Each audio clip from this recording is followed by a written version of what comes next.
court. I represent the appellates in this appeal. I'd like to reserve 5 minutes for rebuttal. Yes, sir.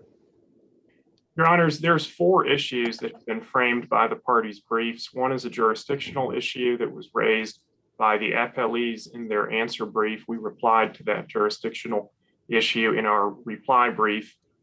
There's 3 issues that we raised in our initial brief. The first is a substantive issue. Mr. Johansson, I know, but before you get into the substantive issues, let's talk about that jurisdictional issue a bit, please. Because it's still not clear to me why we have jurisdiction over this appeal. If you look at the order on appeal and the relief that it grants, explain to me again why we have jurisdiction over this appeal. Absolutely, Your Honor, and that's why I raised the jurisdictional issue at the outset, in case Your Honor. If you hadn't, I would have. Very well. This is a very unusual and complex case. The appeal is currently before the court because the order on appeal granted, essentially what it did was it denied my client's motion for relief from an order that had been entered back in 2017. That was the December 7th, 2017 order that's referred to in the briefs. That was the order that reinstated the final judgment, the foreclosure sale, and the certificate of title. The only way that the bank is able to foreclose this mortgage is by vacating the final judgment, the certificate of sale, and the certificate of title.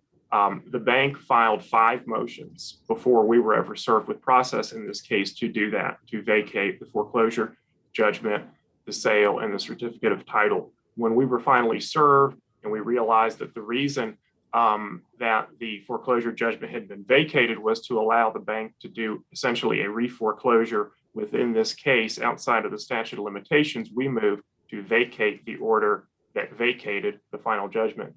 The word vacate appears many times in this record.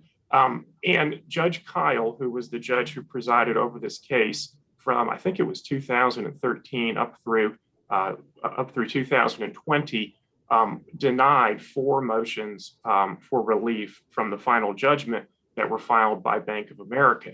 Ultimately, he acquiesced and granted relief. When we were served, we raised the argument that you may not file multiple successive motions for relief from the same judgment.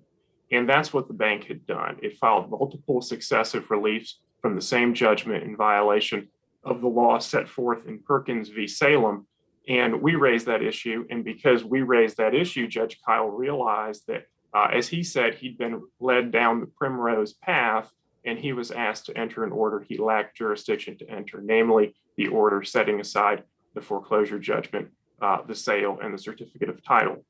So let me ask you this, because now we're getting into the jurisdiction of the trial court, and that's sort of that was going to be my second question, is if the trial court had lacked jurisdiction to revisit its prior 1.540 decision, how is it that the trial court somehow then had jurisdiction after reimposing a final judgment to take any additional action?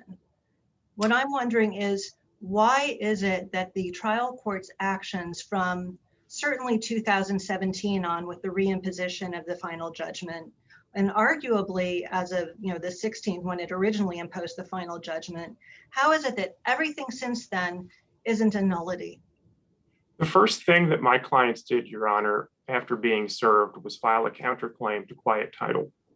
Subsequent to filing that counterclaim, while the court had jurisdiction over the case, both the complaint, which was the complaint filed way back in 2013, and my client's counterclaim, my clients then sought to reinstate the judgment, the sale, and the certificate of title. The court continued to retain jurisdiction over my client's counterclaim subsequent to reinstating the judgment. Once the court reinstates the final judgment against your client, doesn't that cure any defect for the lack of process? I mean, at that point, aren't you foreclosed? No, Your Honor. In fact, the order that reinstated the judgment says the opposite. It says nothing in this order affects the Gilmore's right, title, or interest in the property. Well, it may say that, but I'm perplexed as to how the Gilmores were served with the amended complaint a year before reinstating the judgment. and when the final judgment is reinstated at their behest, isn't there some sort of waiver at that point that sort of brings things to a close because there's no subject matter jurisdiction issue, there's no personal jurisdiction issue. The Gilmores are saying, we want that judgment reinstated, the one that was arguably void. I just don't understand how they aren't stuck with it since they asked for it.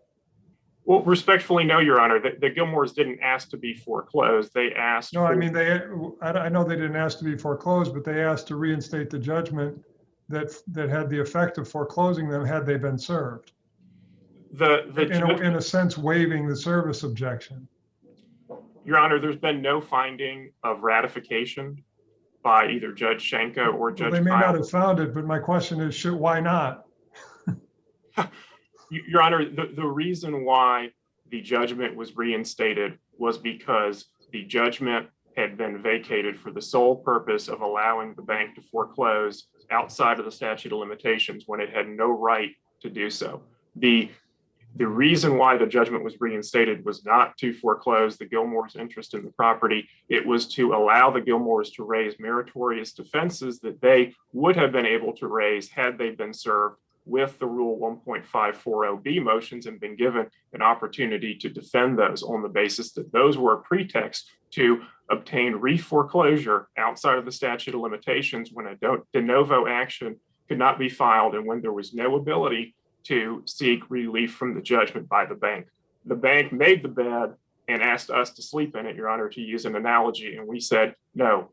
We said, no, we will not allow you to essentially vacate a judgment for your own benefit when the court lacks jurisdiction to do so. And we will avail ourselves of the right to quiet title, which we have on. Mr. Johansson, I think the problem is now the situation is that you have made your bed and you have to lie in it. And when it comes to jurisdiction, that's a bed that you can't get out of. The problem is, it doesn't matter what the court may have said in its order. There is a final judgment that awards judgment in favor of the bank and against your clients. That was the final judgment. That was the final judgment that you asked be entered. Once that final judgment has been entered, by definition, judicial labor ends, except in certain limited circumstances. You can't end it for certain purposes and then say it doesn't end it for other purposes. That's why you can't challenge a final judgment by counterclaim, because by definition, the final judgment resolves all extant claims and counterclaims. And you can't anticipate a void judgment back at the stage where you're filing a counterclaim. So what happened is a nullity. It can't happen. I mean, the final judgment is the final judgment. And at that point, the only way to obtain relief from the final judgment is from a 1.540 order, which is what the bank originally tried to do. And I'm not saying that the bank was doing it out of the goodness of its heart or anything, but that's what the bank tried to do, recognizing that judgment was void.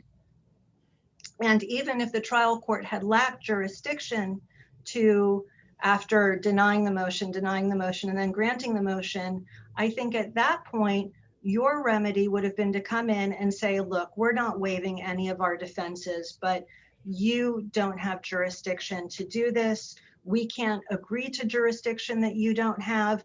You have no choice but to reimpose that final judgment, and we will take our appeal of it. That was the action that you were entitled to do at that point. The law is built to resolve error. The entire process is to remedy error. It is not to permit error to exist, to give one side a strategic advantage that it can then use as a sword against the other side. You can't say to a trial court, go ahead and let that inadmissible evidence in because I want to move for a new trial later. You can't do that. That's invited error. If you ask for it, you're stuck with it. So, and this again touches on Judge Black's question, but I think it also, it goes to the heart of the trial court's jurisdiction here. You said reimpose that final judgment. Why Your are Honor, you not stuck with that final judgment? And it is a final judgment. That's the end. You had your remedy, which was a 1.540 order, which you obviously didn't want. You could have taken a direct appeal, which you obviously didn't do, but that's the end of that proceeding. And yet we have years of litigation following it. And I just don't understand how we get there. Your Honor, I appreciate those comments. It's certainly a fair point that there could have been another way to go about challenging the result. And Not just there could be another way, but there was only that way. That what you did was not an option. That if you had wanted to challenge that void final judgment, you could have done a 1.540 motion, or you could have appealed it, and you did neither. Well, Your Honor, what we did was, and to defend our position as fully as possible, what we did was we filed a counterclaim to quiet title. We raised these issues. The issues that would have been raised in that appeal are raised in our counterclaim to quiet title. I encourage the court to review the appendix and specifically the counterclaim to quiet title. It says the things that Your Honor just says. It says them in a different procedural context. In the Colberth versus Keith case and the Jones versus Directors Guild of America case, both say that a party whose property is encumbered by a void judgment and a void judgment lien may sue to quiet title to remove those clouds. But that's the difference, and the context is everything. You could have filed an independent action, arguably. I'm not commenting on the merits of that action, but in theory, you could have filed an independent action. My point is, this foreclosure action was done. Judgment had been entered. It had been vacated, but it had been re-entered at your behest. That case is over, and you had very limited remedies with respect to what happened in that case. Your Honor, I respectfully disagree. The case had not concluded. When we filed our counterclaims, we had a basis to do so. They were either But it concluded when the final judgment was re-entered. But the court retained jurisdiction, as it would in any case where there's a pending counterclaim, to adjudicate the counterclaims. So you're saying it was just a partial final judgment and not a final judgment? Your Honor, there were the bank's claims and then there were our client's claims. A court may enter a judgment on the affirmative claims set forth in the complaint and then adjudicate the counterclaims. That's not something that's rare. So if you had the opportunity to raise your counterclaims, then the judgment was no longer void because you had the opportunity to fully and fairly raise your claims. So you're trying to benefit from the void judgment. You're trying to have your judgment need it too. You're trying to say there's this void judgment and then litigate the case as if you had been served from the beginning. And what I'm saying is those are mutually exclusive. It's one or the other. The problem I'm having here is you're trying to do both. And I don't understand. I don't see any authority. Your Honor, I need to respond to your question. It's a good one. It's a fair one. And I need to talk about the doctrine of re-foreclosure because there is a doctrine of law. I think the most applicable doctrine of law in this case is the doctrine of re-foreclosure. Banks are not expected to be perfect. No one expects perfection in a foreclosure proceeding. And the doctrine of re-foreclosure is an established common law doctrine that goes back over 100 years that recognizes that the purchaser at an imperfect foreclosure sale is subrogated to the rights of the mortgagee and may file a de novo action to re-foreclose the mortgage. The bank had that option in this case. It didn't avail itself of that option. Instead, it pursued the other option, the 1.540B option. It did not succeed in pursuing that remedy. That means that when my clients were served, there was no ability for the bank to file a re-foreclosure, and there had been an improper vacation of the judgment under Rule 1.540B. My clients did what they thought they were entitled to do at the time, which was raise the meritorious legal defenses that they had, which is that there's no ability to foreclose this mortgage. The bank did not utilize the tool of re-foreclosure. It did not successfully use the tool of Rule 1.540B. And if it was justified in obtaining relief from the judgment, and they've cited case law, it says there's no discretion to deny a properly filed Rule 1.540B motion, then they should have appealed Judge Kyle's orders. They didn't do so. Our clients walked into a very convoluted, very difficult situation. They filed a counterclaim that the court properly exercised jurisdiction over, and they had to make a decision. How do we go about preserving our rights to contest this improper foreclosure? And they did so through a motion to undo the improper rule. I'm sorry, not rule, but order that Judge Kyle was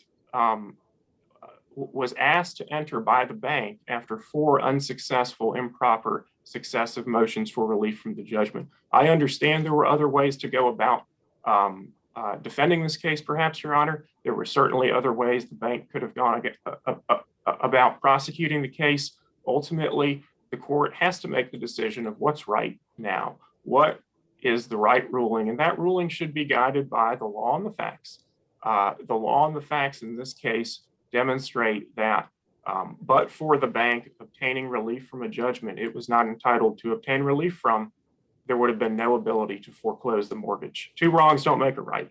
If what the bank did was wrong and that resulted in my clients doing something wrong, and here we are, I encourage the court to apply the law, apply the facts, and arrive at a just result.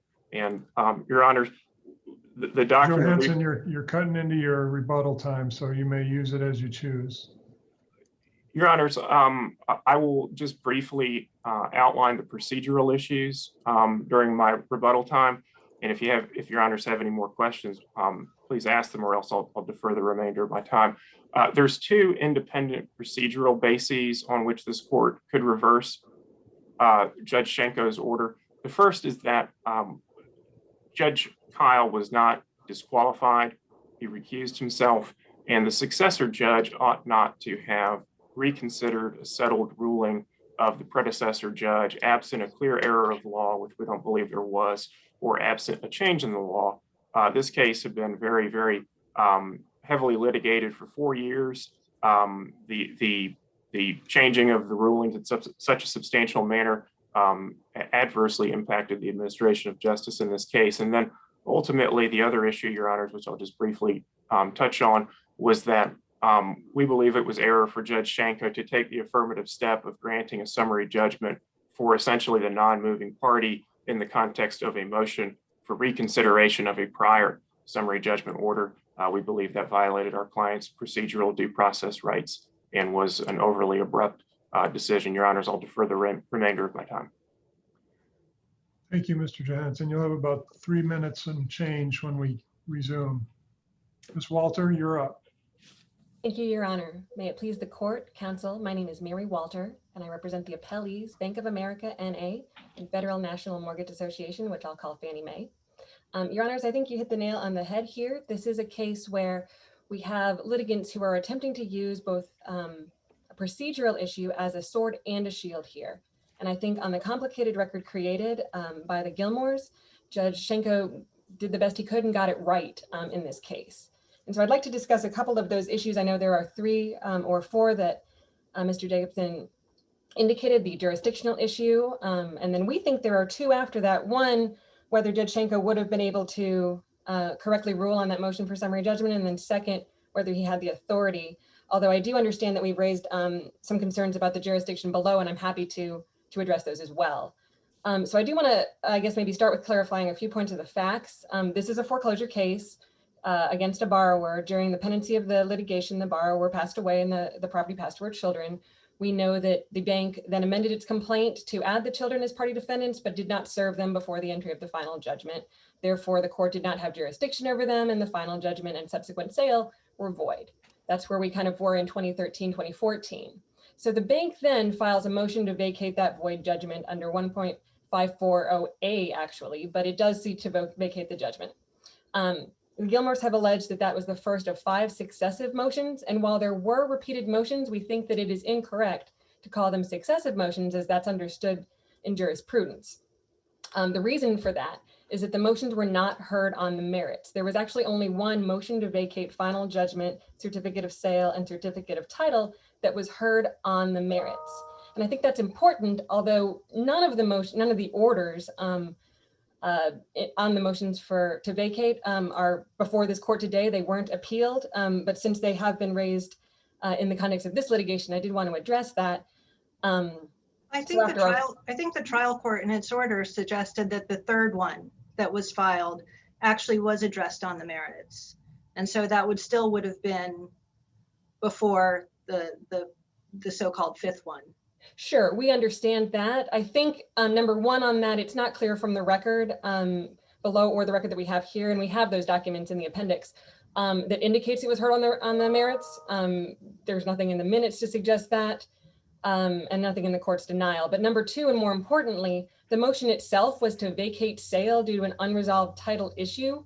Whether that discussed service or not, the next motion was to vacate the final judgment, certificate of sale, and certificate of title. And I think that we can discuss, whether the bank should have sought to vacate the final judgment with the sale in that case, but that's neither here nor there as it was in the past. We simply have three motions that were called motion to vacate motion to vacate the final judgment, and only one of those was heard on the merits, and that was granted on November 16, 2016. So at that point, the final judgment is vacated and the bank is directed to serve the Gilmores, which it does. So the Gilmores then appear, and in 2017, they file their answer and affirmative defenses. They also file counterclaims against the bank, which the Gilmores have said here, sought to quiet title in relation to a final judgment that had been vacated. They then took the unusual step seeking to essentially reinstate the final judgment by vacating a prior order. And we've discussed that in the previous portion of this argument, but I want to note that it is undisputed that the trial court had jurisdiction over the Gilmores, and it did enter that final judgment. The problem what is your opinion about the effect of that final judgment based on the step taken by the Gilmores that they asked for it to be reinstated, which it was? We believe that's a ratification of the judgment, and we've raised that throughout the course of the case below. Do you believe that forecloses the interests of the Gilmores, that their actions? Yes. The only issue with that, in effect, cures this previous service deficiency? Absolutely, we do believe that. The problem with the procedure and the only problem with the judgment is that Judge Kyle also in his order mentioned, as the Gilmores mentioned just a minute ago, that order does not affect the Gilmores. There's a note in the judgment that says nothing in this order affects, restricts, or limits the Gilmores' interest in the property. That was included in the Gilmores' proposed order that was adopted verbatim, and we feel like that creates all of the issues going forward because it simply doesn't make any sense. You can't have a foreclosure judgment that does not name a title holder. So then we proceed on from there after the reinstatement order. And I do want to make a note that it had been indicated that perhaps we should have appealed that order, or maybe we're barred from seeking relief from that order later. But because the judge essentially reinstated a final judgment, but still allowed the Gilmores to pursue not only their counterclaims, but also their affirmative defenses to the complaint that had been foreclosed, that indicates further judicial labor, and it's not clear that that's a final order. So we proceed on, the Gilmores amend their answer, affirmative defenses, and counterclaim to the foreclosure, even though a judgment has been entered. And they move for a partial summary judgment on their quiet title count. Now, you're not going to appeal the reentry of the final judgment because you're the prevailing party. Yes, so correct? We did not feel a need to appeal that. And then the order itself from the judge just didn't appear to be appealable. So it wasn't clear in 2017 whether we should have done that.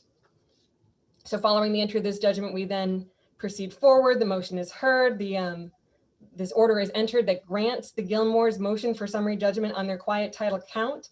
We move for rehearing of that order, even though it was a non-final order, because it did include findings that were made for the first time in that order. And we also appealed it to this court. Judge Kyle denied the motion for reconsideration, and this court dismissed the appeal because it was non-final and non-appealable. So meanwhile, then we have the unusual step again in this case where Judge Kyle, on a separate discovery order, decided that he wanted to go inspect the property. He took the parties with them and also the court reporter, and then he makes several statements about the condition of the property. After that event, we had filed BANA, Bank of America, had filed a motion for disqualification within 10 days of the event, arguing that we had a good faith understanding of bias because the judge made some independent factual investigation. He also, we thought, had prejudged an issue as to who was responsible for the property. And we felt that he had made a comment on a potential punitive damages claim. These were objective statements that were made in the motion. The Gilmores forcefully opposed it, and ultimately Judge Kyle denied the motion, but in the same order, granted sua sponte an order to recuse. So he then goes off the case. Now, I think it's interesting that we did not appeal that, and I can address this in a little bit, but there really wasn't an avenue to appeal at that time. Again, what we wanted was the judge off the case, and he did that. So we proceed within 10 days, now I think it's 20, but 10 days we file a motion for reconsideration by the newly appointed Judge Schenko. We have a very thorough hearing on that motion as to whether both he had entitlement to review a non-final order. We sought reconsideration of the order granting the motion for summary judgment. And ultimately he decided both that he did and that he should reverse.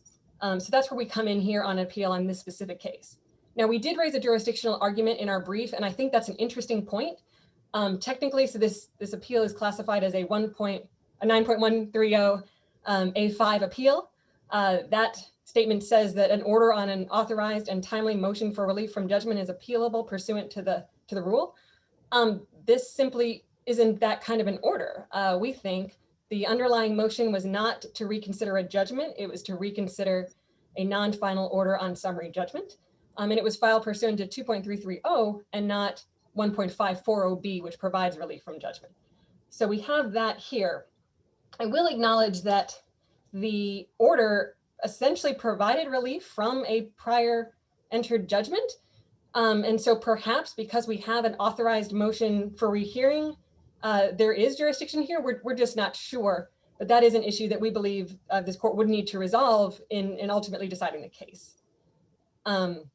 I do think it's interesting that in their brief or in their reply brief, the Gilmores say, there really was no 1.540B motion here, but that's precisely the reason that we need to reverse. And we disagree with that.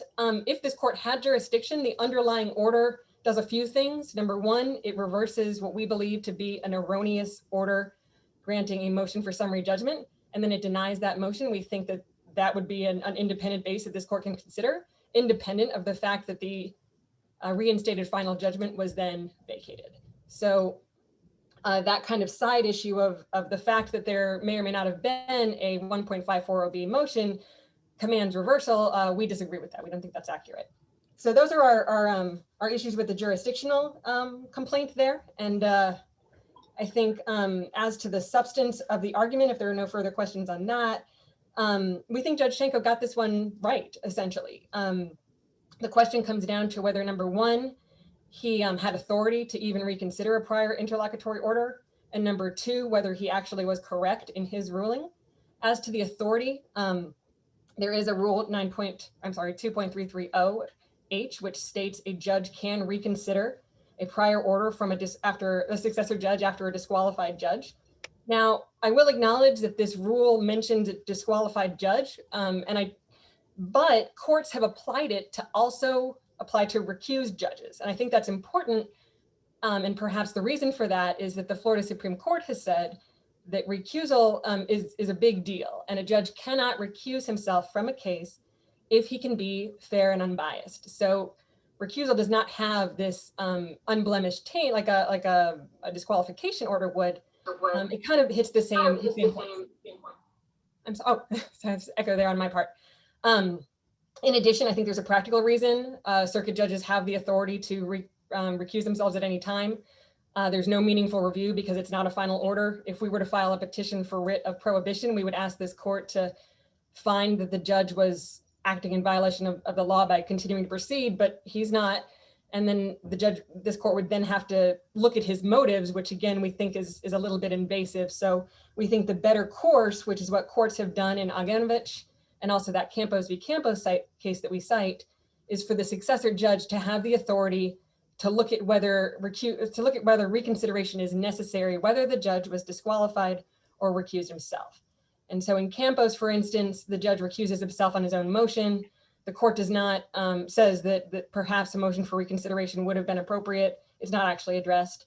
In the Aganovich case, which I'm probably saying wrong, again, there was a motion, there was a disqualification. There was a recusal. The motion for reconsideration was filed. It was denied, but it was not denied because the defendant didn't have a right to file it. It was denied for other reasons. And we feel like we have addressed those here. So the successor judge had the authority to reconsider this order, assuming we file a proper motion, which would detail the reasons that reconsideration was necessary, and then also explain where the court needs to look. And we've done that. this court has found that the judge should then consider whether there is a legal error that he can correct, and whether that's necessary, whether there's an impact of multiple rulings on the administration of justice. We feel like the record to the transcript shows that the court definitely considered all of those aspects. The disqualification of the judge or the recusal of the judge was discussed at length, and he ultimately found that he had the authority to do that. The only case cited in opposition is the Martin case, and that was distinguished both in the lower court, and I'm happy to distinguish it here because in that case, a motion for disqualification was filed. The judge then was rotated off. The successor judge denied the motion as moot. This involved a criminal case, so there was a post-conviction issue that isn't present here. And ultimately that was the result. So we have an entirely different case here with an order recusing himself after a motion for disqualification. Judge Shenko was authorized to look at that, and he in fact did.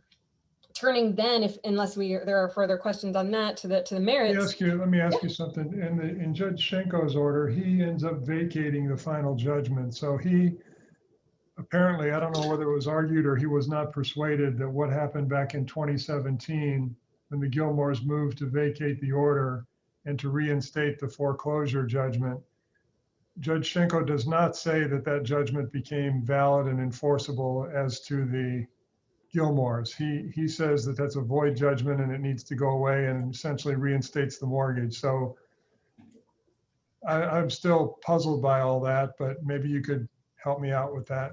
Absolutely. So the argument was made to Judge Shenko on the motion for summary judgment. And part of our opposition to the motion for summary judgment was that this newly reinstated judgment, to the extent it doesn't affect the Gilmores, is void. And it's not the same reason that the underlying judgment was void. That one was void because of the lack of service of process. This one is void, not necessarily on its face, but because of this order that accompanied it that said this judgment does not affect the Gilmores. And so we felt, how can that happen?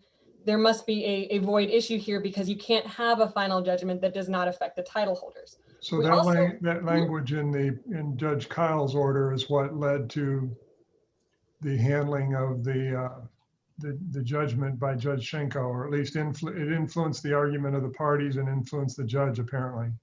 Yes, we believe that to be true. We did also argue, both in our response to the motion for summary judgment as well as to Judge Shenko, that the Gilmores had ratified the judgment because they asked for it to be re-entered.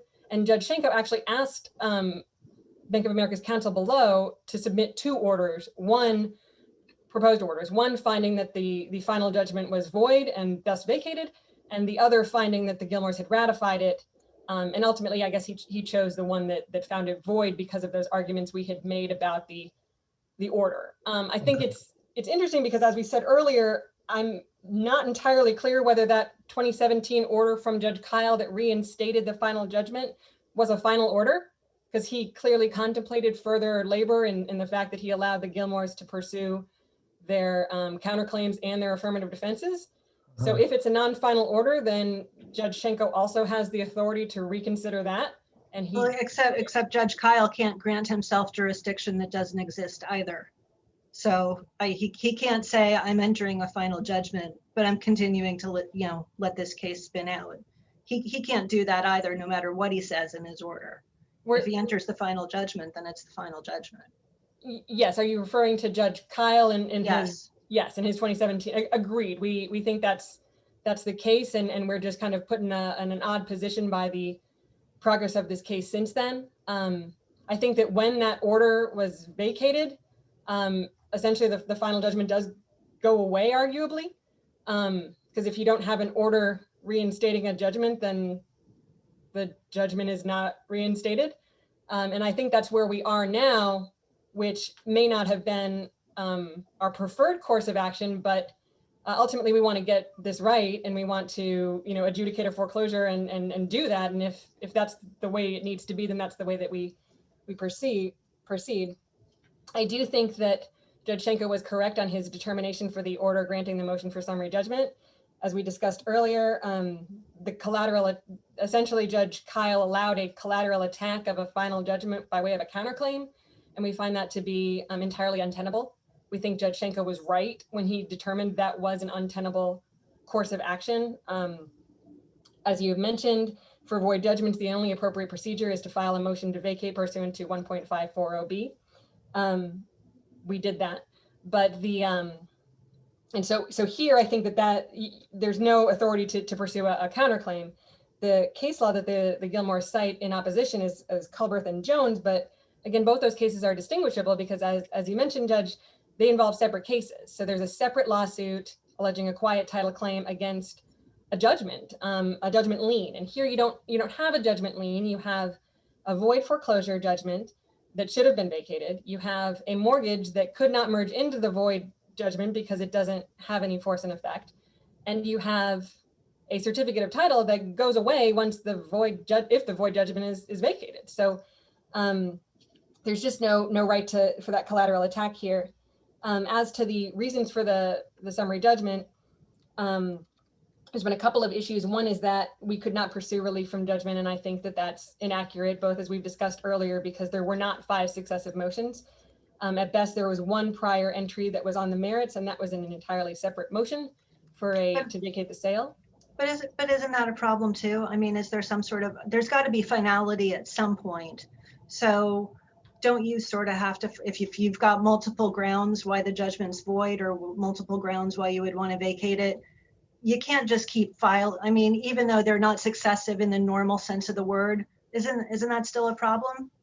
It might be, but again, this was not a motion to vacate the judgment. This was a motion to vacate the sale by prior counsel. We don't know why they made that decision. And ultimately, we would have preferred a decision on the merits earlier, but for some reason, the court denied it because of the lead counsel issue. So it wasn't on the merits. I do want to mention that the re-foreclosure issue we think is a non-starter as well. Re-foreclosure is to foreclose against a junior lien holder that was left out of the foreclosure, and that's just not the case here. The Gilmores are the title holders. That's their interest. So there wouldn't be a re-foreclosure, and there's also no statute of limitations issue because under Bartram, we can re-foreclose if there's a continuing default. And also the judgment was vacated. So it's still timely as to the 2009 time when it was filed. So although we're going back, this isn't an attempt to do it again necessarily. This is just a correction of error by the court made in 2016. So it's a primary foreclosure. It's not a re-foreclosure. I do see that I'm running low on time here, so I think that if you're got about 2 minutes left. 2 minutes to go. You have 2 minutes to go. 2 minutes. Well, fantastic. Okay, that's great. We do. Let's see. I mentioned the relief from judgment issue that we've talked about. I did also mention the statute of limitations and the foreclosure thing. I think I rushed through those, so if there are any questions on that, I'm happy to address those. We think that other than that, I guess I was speaking a little quick, and I think that that's kind of concludes what we had prepared today. And if there's nothing further, we rely on our briefs, and we do ask this court either to dismiss or to affirm. All right, thank you, Ms. Walter. Mr. Johansson, you got about 3 minutes left on your rebuttal. Thank you, Your Honor. I'm going to attempt to address 3 points.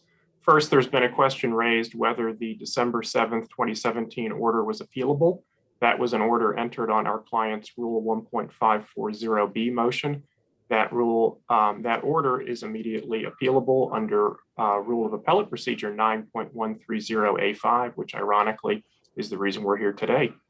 This is a Rule 9.130A5 appeal. So if the Bank of America questioned the wisdom of the December 7th, 2017 order, it had the right to appeal it, but did not do so. Let me ask you this, Mr. Johansson. Why would the bank appeal it? They now have a judgment in their favor. And if you're going to insist that judgment be entered, who are they to complain about it?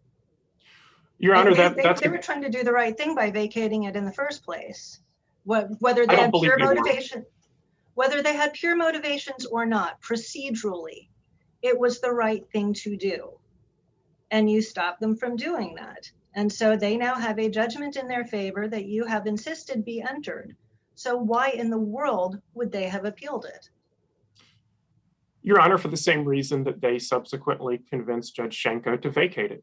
So as Judge Black pointed out, now the judgment is vacated, the sale is vacated, and the certificate of title is vacated. So I suspect we're in the position that Your Honor, Judge Rothstein-Yoakum suggested we may have found ourselves in years ago, which is having the opportunity to defend the foreclosure and I guess appeal from the ultimate final judgment, which would have been obtained in violation of Rule 1.540B. So it's a very interesting procedural situation we're in, where if the judgment really shouldn't have been reinstated, why did the bank then have it vacated? Essentially, the bank used the opportunity of a new judge to do what they've wanted to do, going all the way back to 2014, vacate so that they can obtain a method of foreclosing, notwithstanding the statute of limitations. So this is a very interesting Statute of situation. limitations isn't an issue. I mean, it certainly isn't now. I mean, under Bertram, it makes it clear if there's a continuing default, the statute of limitations period begins anew. So the statute of limitations is a non-issue. Well, and Your Honor, we'll have to take the position that the only reason we're in an active foreclosure that relates back to 2013 is because the bank improperly obtained relief from a judgment that the court didn't have jurisdiction to grant it relief from. So it's a very interesting situation we find ourselves in. I don't think this case is nearing conclusion based on the fact that I guess the bank could have taken the position we ratified, and perhaps Your Honors would have been inclined to rule accordingly, but we're not in that position at this point. So it's very interesting. As to this issue about whether the denials of the bank's Rule 1.540B motions were on the merits, I'd suggest the court review Judge Kyle's hearing transcript from October 31, 2017. We quoted excerpts in our reply brief. Judge Kyle stated that 2 of his rulings were on the merits with no caveat, and that the appropriate option at that point would have been for the bank to appeal. It didn't do so. So Your Honors, I'll conclude on that point unless Your Honors have further questions. Okay, thank you, Mr. Johansson. Thank you both. Not an easy case. You sent us to our books on that one.